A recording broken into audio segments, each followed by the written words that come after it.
Hello friend, आप सभी का हमारे यूट्यूब चैनल ब्राइट बुद्धि में आप सभी का स्वागत है। आज हम पढ़ेंगे एक नया अध्याय, भोजन में क्या क्या आता है। ये क्लास 5 की साइंस की बुक है, जो बिहार बोर्ड SCERT की बुक, जिसमें भोजन में क्या क्या आता है ये चैप्टर आज हम पढ़ेंगे। पिछले पार्ट में हमने उन खाद्य पदार्थों की सूची बनाई थी जिन्हें हम खाते हैं। अपने राज्य के विभिन्न भागों में खाए जाने वाले भिन्न भिन्न व्यंजनों के बारे में भी अपने परियोजना कार्य किया था। हम सभी रोज भोजन में अलग अलग तरह के पके हुए खाद्य पदार्थ लेते हैं, जैसे कभी रोटी, भात, दाल, सब्जी, कभी सत्तू, अचार और कभी खिचड़ी, बैगन का भरता इत्यादि लेते हैं। भोजन में अनेक प्रकार के पके खाद्य पदार्थ के साथ कच्चे खाद्य पदार्थ के रूप में मूली, गाजर, टमाटर तथा अन्य हरी सब्जियों को सलाद के रूप में लेते हैं। सभी खाद्य पदार्थ से स्वादिष्ट भोजन व्यंजन तैयार होता है तथा खाने में हमारी भूख मिटती है। खाने में यदि एक ही खाद्य पदार्थ से पके भोजन या बहुत कम भोजन करें तो क्या हमें ताकत या स्फूर्ति मिल सकेगी? अलग अलग खाद्य पदार्थों में क्या क्या होता है। हम जानते हैं कि प्रत्येक व्यंजन में एक या एक से अधिक प्रकार की कच्ची सामग्री से बना होता है, जो हमें पौधों एवं जंतुओं से मिलते हैं। अब राज्य के अलग अलग क्षेत्रों में लोग भोजन में कौन कौन से खाद्य पदार्थों का मुख्य रूप से व्यवहार करते हैं,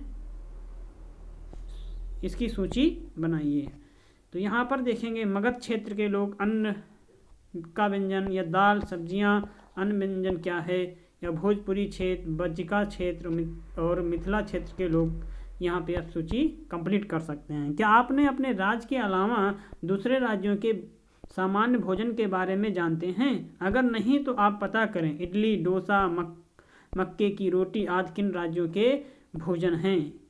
आप इसे कंप्लीट करें, राज्य भी और पता करके भी लिख सकते हैं। इन खाद्य सामग्री में हमारे शरीर की वृद्धि, विकास एवं स्वस्थ रहने के लिए कुछ आवश्यक अवयव होते हैं।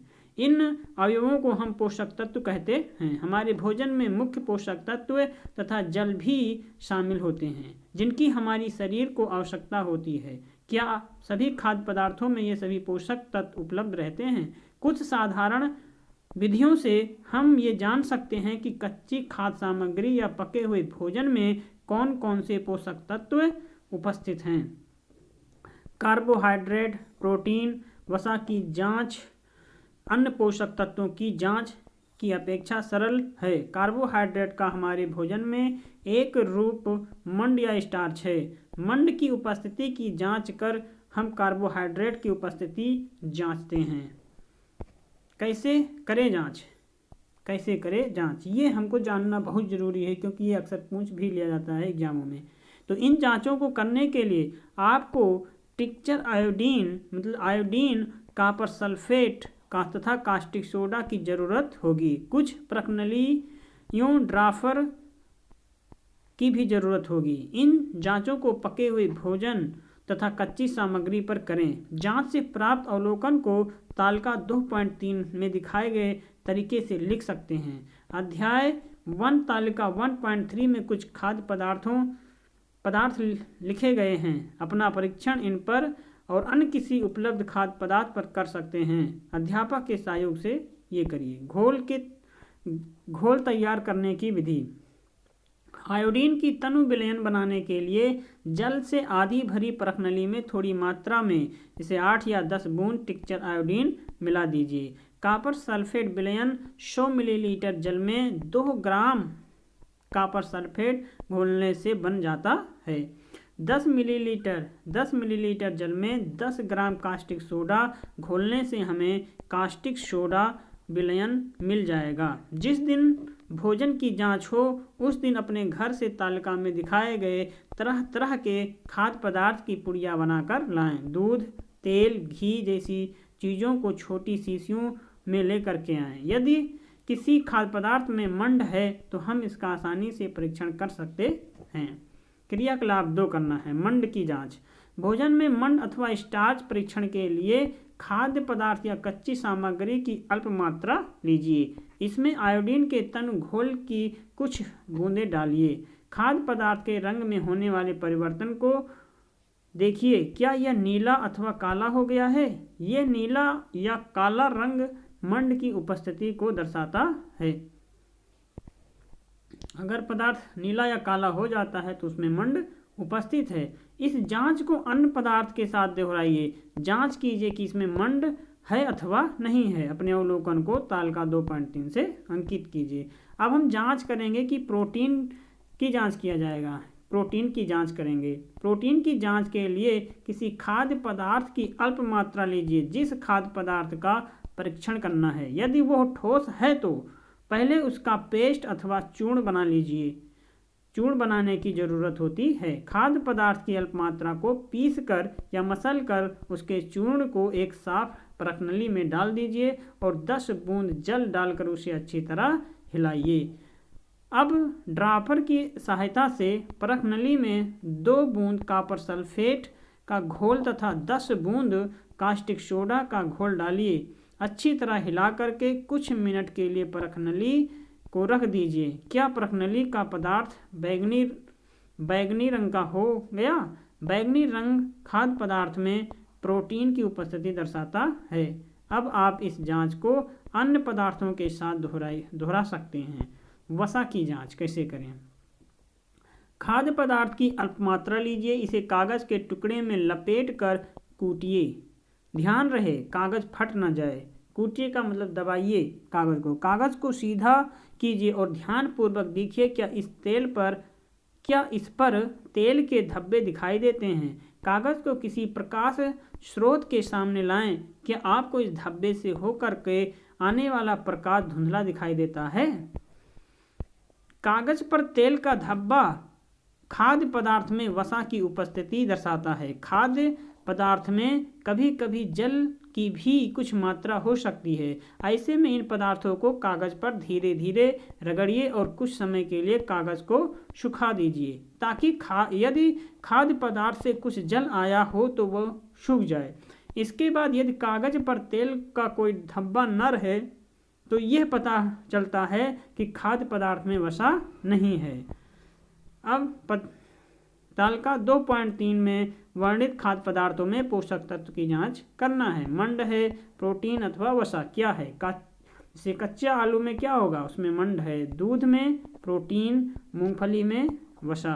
तो आप ये कंप्लीट कर सकते हैं। नीचे से क्या किसी खाद्य पदार्थ में एक से अधिक पोषक तत्व होते हैं? इसके लिए आप किसी एक खाद्य पदार्थ पर मंड, प्रोटीन तथा वसा का परीक्षण कर सकते हैं। मतलब अगर किसी पदार्थ में एक से ज़्यादा पोषक तत्व हैं तो यह प्रयोग हम बारी बारी से कर सकते हैं।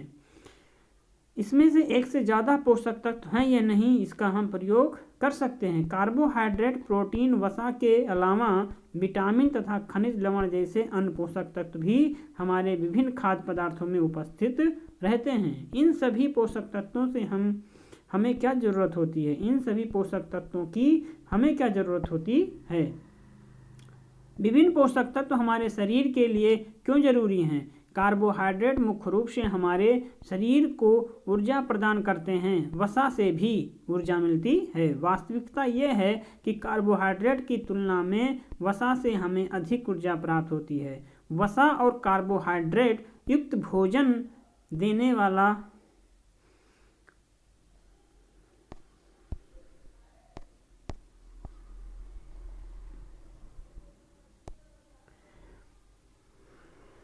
वसा और कार्बोहाइड्रेट युक्त भोजन ऊर्जा देने वाला भोजन कहलाते हैं। मतलब जो वसा और कार्बोहाइड्रेट युक्त जो भोजन होगा उससे हमें ऊर्जा देने वाला, अर्थात उसमें ज़्यादा एनर्जी होगी। कार्बोहाइड्रेट मुख्य रूप से हमारे शरीर को ऊर्जा प्रदान करते हैं। वसा से भी ऊर्जा मिलती है। वास्तविकता यह है कि कार्बोहाइड्रेट की तुलना में वसा से हमें अधिक ऊर्जा प्राप्त होती है। अर्थात वसा से हमें क्या होगा? सबसे ज़्यादा ऊर्जा प्राप्त होगा। प्रोटीन की आवश्यकता शरीर की वृद्धि तथा स्वस्थ रहने के लिए होती है। विटामिन रोगों से हमारे शरीर की रक्षा करते हैं। हमारी आँखों, हड्डियों, दांतों और मसूड़ों को स्वस्थ रखने में विटामिन की विटामिन की सहायता करते हैं। मतलब कि विटामिन रोगों से हमारे शरीर की रक्षा करते हैं। हमारी आँख, हड्डियों, दांतों और मसूड़ों को स्वस्थ रखने में भी विटामिन सहायता करते हैं। और प्रोटीन की आवश्यकता हमारे शरीर की वृद्धि और स्वस्थ रहने के लिए होता है। विटामिन कई प्रकार के होते हैं जिन्हें अलग अलग नामों से जाना जाता है। इनमें से कुछ को vitamin A, vitamin B, vitamin C, vitamin D, vitamin E, vitamin के नाम से जानते हैं। विटामिनों के एक खास समूह को विटामिन बी कॉम्प्लेक्स कहा जाता है। हमारे शरीर को सभी प्रकार के विटामिनों की अल्प मात्रा में आवश्यकता होती है। विटामिन ए हमारी त्वचा तथा आँखों को स्वस्थ रखता है। विटामिन सी बहुत सी रोगों से लड़ने में हमारी मदद करता है। विटामिन डी हमारी अस्थियों और दांतों के लिए कैल्शियम का उपयोग करने में हमारे शरीर की सहायता करता है। विभिन्न विटामिनों से भरपूर भोज्य पदार्थ निम्नलिखित चित्रों से प्राप्त किए जा सकते हैं। अब जैसे विटामिन ए किससे प्राप्त हो सकता है, तो जैसे पपीता, गाजर, आम, दूध, मछली और तेल। तो हम विटामिन ए के ये प्रमुख स्रोत कौन कौन से हो जाएंगे, ये होंगे जैसे मछली का तेल हुआ, दूध हुआ, पपीता, गाजर, ये खाने से हमारी विटामिन ए की पूर्ति हो जाएगी। विटामिन बी की पूर्ति जैसे गेहूँ और चावल के खाने से विटामिन बी की पूर्ति हो जाएगी। अगला है विटामिन डी के प्रमुख स्रोत में आएगा जैसे मछली, अंडा, कलेजा, दूध, मक्खन। और विटामिन सी के स्रोत में मिर्ची, नींबू, अमरूद, संतरा और टमाटर आते हैं।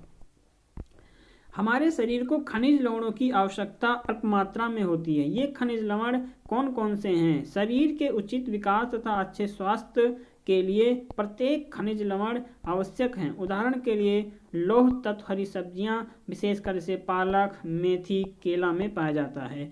बात किया जाए कि लौह तत्व किस में पाया जाएगा, तो लौह तत्व पाए जाते हैं पालक, मेथी और केला में पाया जाता है। कैल्शियम दूध से प्राप्त होता है।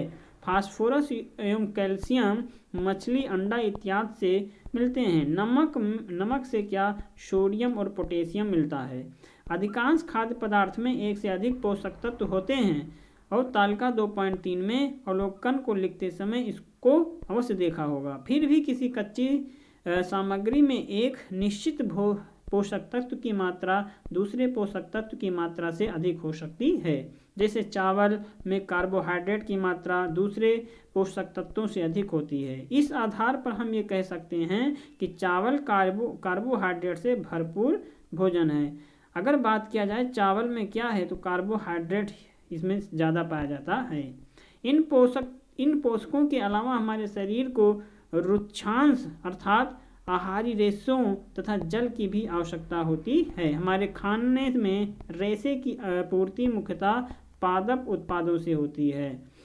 रुक्षांश अर्थात अन्न का चोकर तथा सब्जियों का रेशा होता है कि मुख्य स्रोत साबुत खाद्यान्न से अंकुरित जैसे दाल, आलू, ताजे फल और सब्जियां हैं। रुक्षांश हमारे शरीर को कोई पोषक तत्व प्रदान नहीं करते हैं, फिर भी ये हमारे भोजन का आवश्यक अवयव हैं। रुक्षांश हमारे शरीर से बिना पचे भोजन को बाहर निकालने में सहायता करते हैं। जल भोजन में उपस्थित पोषक तत्वों को अवशोषित कराने में हमारे शरीर की सहायता करता है। ये कुछ अपशिष्ट पदार्थ को मूत्र तथा पसीने के साथ बाहर निकालने में सहायता करता है। सामान्यतः हमारे शरीर को जितने जल की आवश्यकता होती है अधिकांशतः वो हमें उन पदार्थों से प्राप्त होती है जिन्हें हम द्रव रूप में लेते हैं, जैसे कि जल, दूध, चाय आदि। आइए देखिए क्या कोई अन्य स्रोत हमारे शरीर को जल प्रदान करता है या नहीं।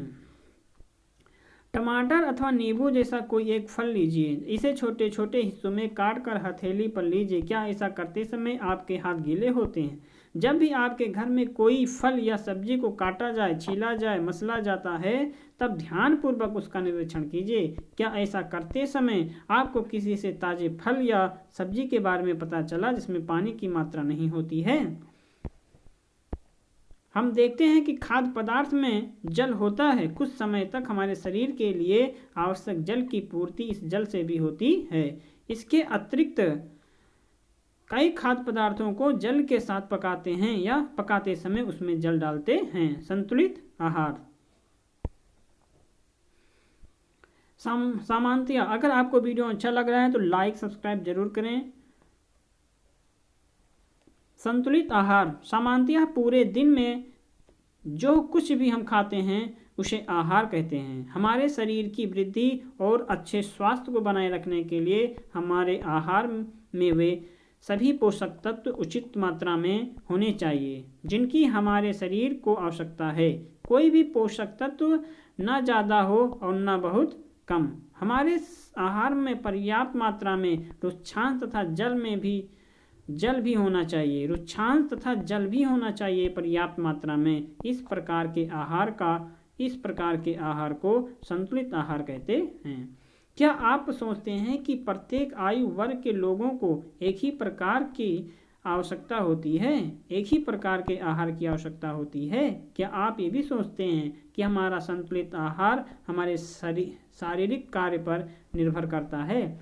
क्या आपने किसी मजदूर को भोजन करते देखा है? वे साधारणतया क्या क्या खाते हैं? मानसिक श्रम एवं शारीरिक श्रम करने वाले व्यक्तियों के भोजन में क्या प्रमुख अंतर है? वृद्ध व्यक्तियों के भोजन में क्या क्या जरूरी है? दालें, मूंगफली, सोयाबीन, अंकुरित बीज, खमीर, उठा भोजन, आटे के बने व्यंजन, केला, पालक, सत्तू, गुड़, उपलब्ध सब्जियां तथा इसी प्रकार के अन्य भोज्य पदार्थ कई पोषक तत्व उपलब्ध कराते हैं। इसलिए कोई व्यक्ति कम खर्च में भी संतुलित आहार खा सकता है। आप अपने घर में जो भी खाद्य पदार्थ का भोजन करते हैं उसके बारे में जानने की कोशिश करें। भोजन के व्यंजनों में सभी प्रकार के पोषक तत्व हैं जो भोजन करने के बाद आपको संतुष्टि के साथ स्फूर्ति प्रदान करते हैं। तो ये भोजन आपके लिए संतुलित आहार होगा। हम कम खर्च में संतुलित आहार युक्त भोजन के लिए अपने अपने क्षेत्र में मिलने वाले अन्न, फल, सब्जी, दूध जैसे खाद्य पदार्थ की सूची तैयार करें तथा अपने मित्रों से चर्चा करें। उचित प्रकार का भोजन करना ही पर्याप्त नहीं है, इसे उचित तरीके से पकाना भी चाहिए ताकि इसके पोषक तत्व नष्ट ना हों। क्या आप जानते हैं कि भोजन पकाते समय कुछ पोषक तत्व नष्ट हो जाते हैं? छिलका उतार कर यदि सब्जियों और फलों को धोया जाता है तो ये संभव है कि उनके कुछ विटामिन नष्ट हो जाएं। सब्जियों और फलों के छिलकों में महत्वपूर्ण विटामिन तथा खनिज लवण होते हैं। चावल, दालों को बार बार धोने से उनमें उपस्थित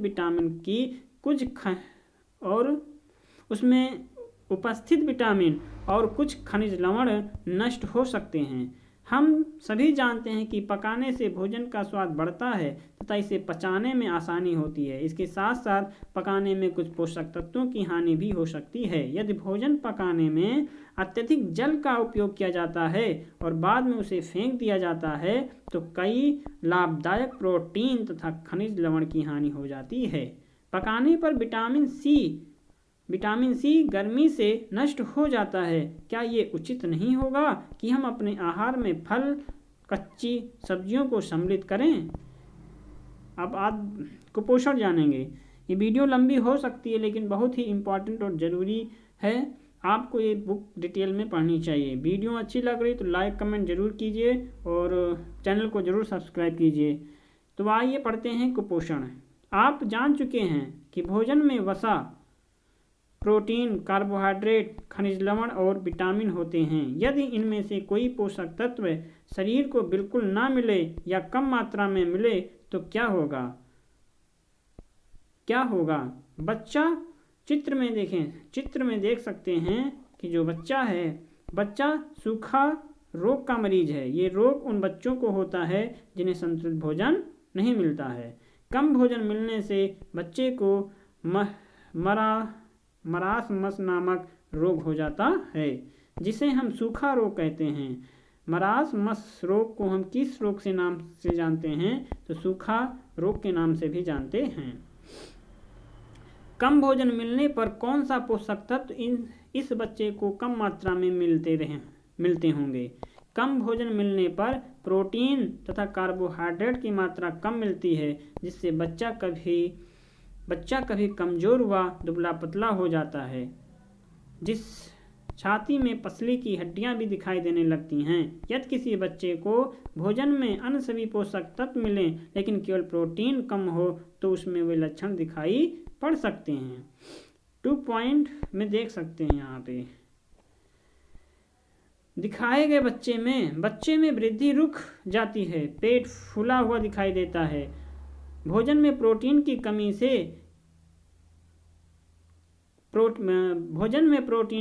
से क्वैशियोरकर नामक रोग हो जाता है। क्वैशियोरकर नामक रोग हो जाता है प्रोटीन की कमी से। जब शरीर को आवश्यक मात्रा में पोषक तत्व पदार्थ नहीं मिलते हैं तब इस स्थिति को कुपोषण कहते हैं। क्या आपने आसपास में कभी ऐसा बच्चा देखा जो सूखा रोग से या प्रोटीन की कमी से पीड़ित है? यदि देखे हों तो पता लगा करके लिखें कि ऐसे बच्चे को दिन में क्या और क्या कितना भोजन मिलता है। विटामिन कई प्रकार के होते हैं, इनकी कमी से भिन्न भिन्न प्रकार के रोग हो जाते हैं। कई छोटे बच्चों में विटामिन ए की कमी हो जाती है और इसके कारण इन्हें रात में दूसरों की तुलना में कम दिखाई देता है।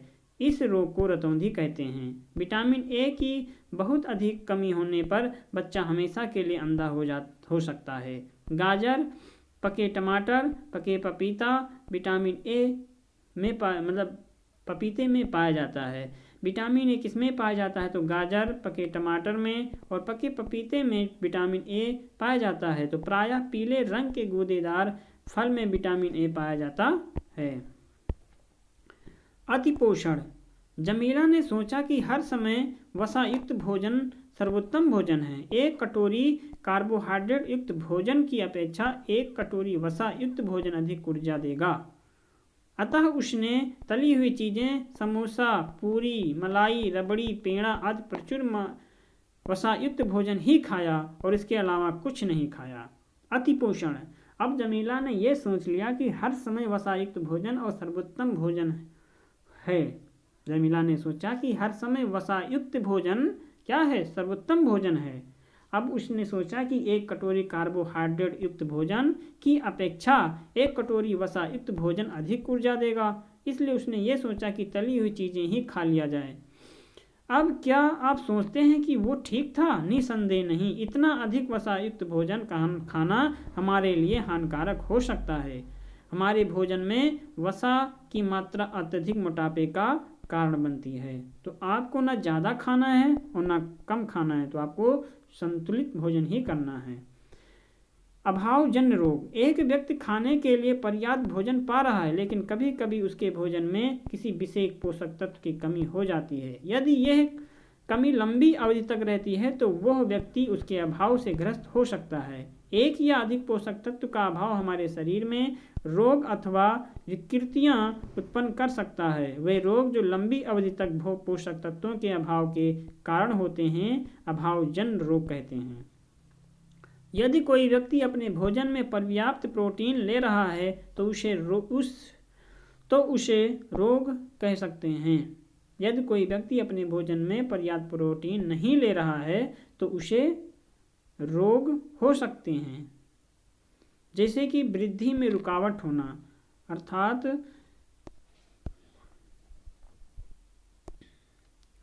यदि कोई व्यक्ति अपने भोजन में प्रोटीन नहीं ले रहा है तो उसे रोग हो सकते हैं, जैसे वृद्धि में रुकावट होना, चेहरे पर सूजन, बालों के रंग का उड़ना, त्वचा की बीमारियां और पेचिश आदि। अगर वो प्रोटीन नहीं ले रहा है तो उसको रोग हो सकता है। ये सारी चीज़ें वृद्धि में रुकावट होना, चेहरे पे सूजन होना, बालों के रंग का उड़ जाना और त्वचा की बीमारियां और पेचिश आदि जैसी बीमारियां हो सकती हैं। यदि प्रोटीन तथा कार्बोहाइड्रेट दोनों ही किसी व्यक्ति के आहार से एक लंबे समय तक अनुपस्थित रहे तो उसकी वृद्धि पूरी तरह से अवरुद्ध हो जाएगी। ऐसा व्यक्ति बहुत दुबला पतला हो जाएगा। वो इतना दुर्बल हो जाएगा कि चलने में भी असमर्थ होगा। विभिन्न विटामिनों और खनिज लवणों के अभाव से विभिन्न रोग अथवा विकृतियां हो सकती हैं। इनमें से कुछ 2.4 में दर्शाया गया है। संतुलित आहार लेने से सभी अभावजन्य रोगों की रोकथाम की जा सकती है। अगर 2.1 के विभिन्न क्षेत्रों के सामान्य भोजन पर नज़र डालते हैं तो क्या देखते हैं। अब यहाँ पे जैसे अब यहाँ लक्षण क्या है, विटामिन अभावजन्य रोग कैसे कौन से रोग हो सकते हैं और इनके लक्षण भी दिया है। जैसे विटामिन ए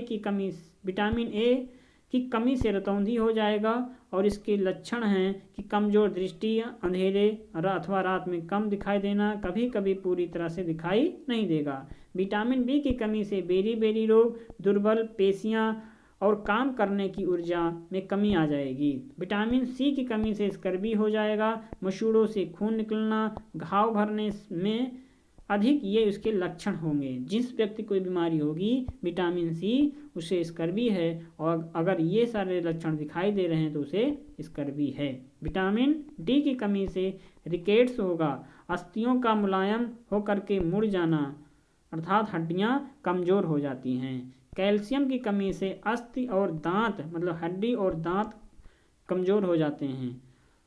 अस्थि और दांत का क्षय, कमजोर अस्थियां और दांत क्षय। आयोडीन की कमी से घेघा रोग, गले की ग्रंथि का फूल जाना, बच्चों में मानसिक विकलांगता हो जाएगा।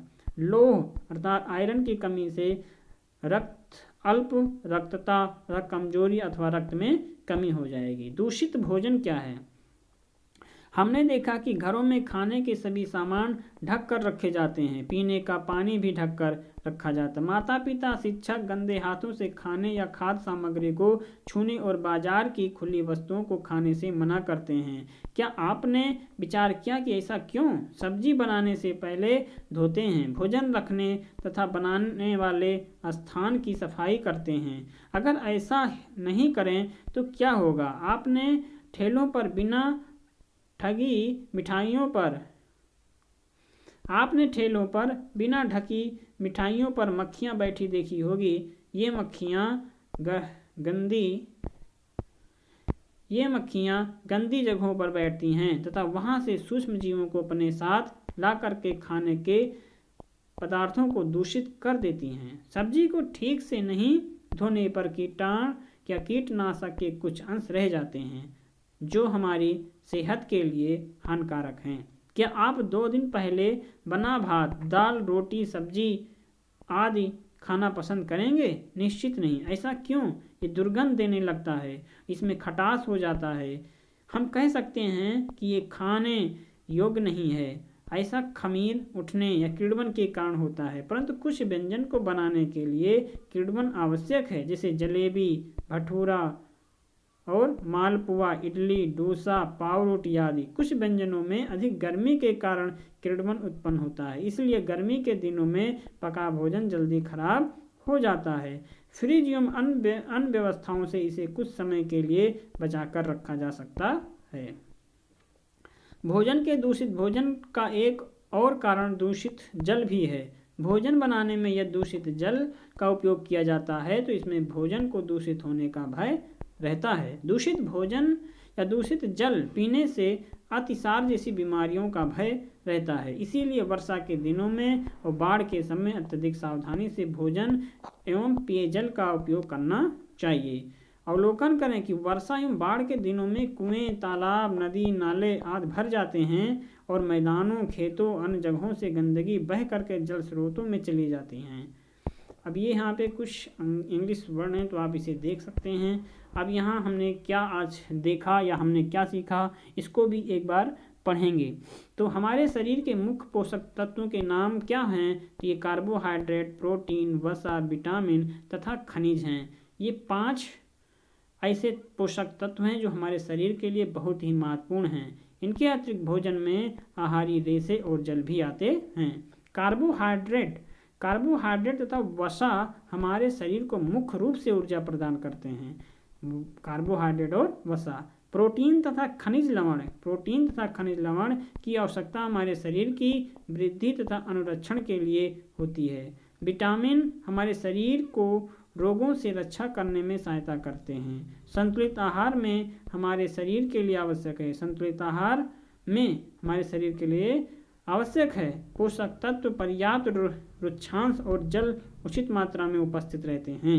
हमारे शरीर में लंबी अवधि तक एक अथवा अधिक पोषक तत्व की न्यूनता कमी से विशिष्ट रोग अथवा विकार उत्पन्न हो सकते हैं। तो यहाँ पर अब कुछ क्वेश्चन हैं। आलू में क्या उपस्थित होता है? तो मंड होता है। घेघा की किस कमी से हो जाता है? तो घेघा आयोडीन की कमी से होता है। रुक्षांश के मुख्य स्रोत क्या होते हैं? ताजे फल और सब्जियां होती हैं। भोजन में मंड परीक्षण के दौरान टिक्चर आयोडीन के हल्के घोल की कुछ बूंदें मिलाने पर खाद्य पदार्थ का रंग कैसा हो जाता है? नीला अथवा काला हो जाता है। ऊर्जा देने वाले पोषक तत्व क्या कहलाते हैं? ऊर्जा देने वाले पोषक तत्व वसा और कार्बोहाइड्रेट कहलाते हैं। अब ये मिलान कीजिए, मिलान करेंगे। अब हम सारे चैप्टर को ऊपर पढ़े हैं तो सारे उत्तर बहुत ही आसानी से दे पा रहे हैं। तो आप सब भी इस वीडियो को बार बार देखेंगे तो आप भी इस उत्तर को पढ़े फिर उत्तर दे सकते हैं। अब विटामिन ए की कमी से कौन सा रोग होता है? तो विटामिन ए की कमी से ये दृष्टिहीनता हो जाएगी। विटामिन बी की कमी से बेरी रोग हो जाएगा। विटामिन सी की कमी से स्कर्वी रोग हो जाएगा। विटामिन डी की कमी से रिकेट्स हो जाएगा और आयोडीन की कमी से घेघा रोग हो जाएगा। कितना आसान है। केवल चावल को खाने से हमारे शरीर के पोषक तत्वों को पूरा कर सकते हैं? तो नहीं कर सकते। संतुलित आहार खाकर अभावजन रोगों की रोकथाम की जा सकती है? तो की जा सकती है, सही है। शरीर के लिए संतुलित आहार में नाना प्रकार के खाद्य पदार्थ होने चाहिए, सही है। शरीर को सभी पोषक तत्व उपलब्ध कराने के लिए केवल मांस पर्याप्त है? तो मांस केवल पर्याप्त नहीं है। दो ऐसे खाद्य पदार्थ के नाम लिखिए जिनमें पोषक तत्व प्रचुर मात्रा में उपलब्ध हों। तो इस सब के नाम आप लिख सकते हैं। इस क्वेश्चन का उत्तर आप दे सकते हैं। हमारे भोजन के लिए कौन से पोषक तत्व हैं? तो आप इन प्रश्नों का उत्तर बहुत ही आसानी से दे सकते हैं। अगर आपको वीडियो अच्छा लग रहा है तो वीडियो को लाइक, कमेंट और चैनल को ज़रूर सब्सक्राइब कीजिए और अपने दोस्तों को शेयर कीजिए। तब तक हम मिलेंगे एक नए अध्याय में और तब तक आप पढ़ते रहिए, मस्त रहिए। नमस्कार।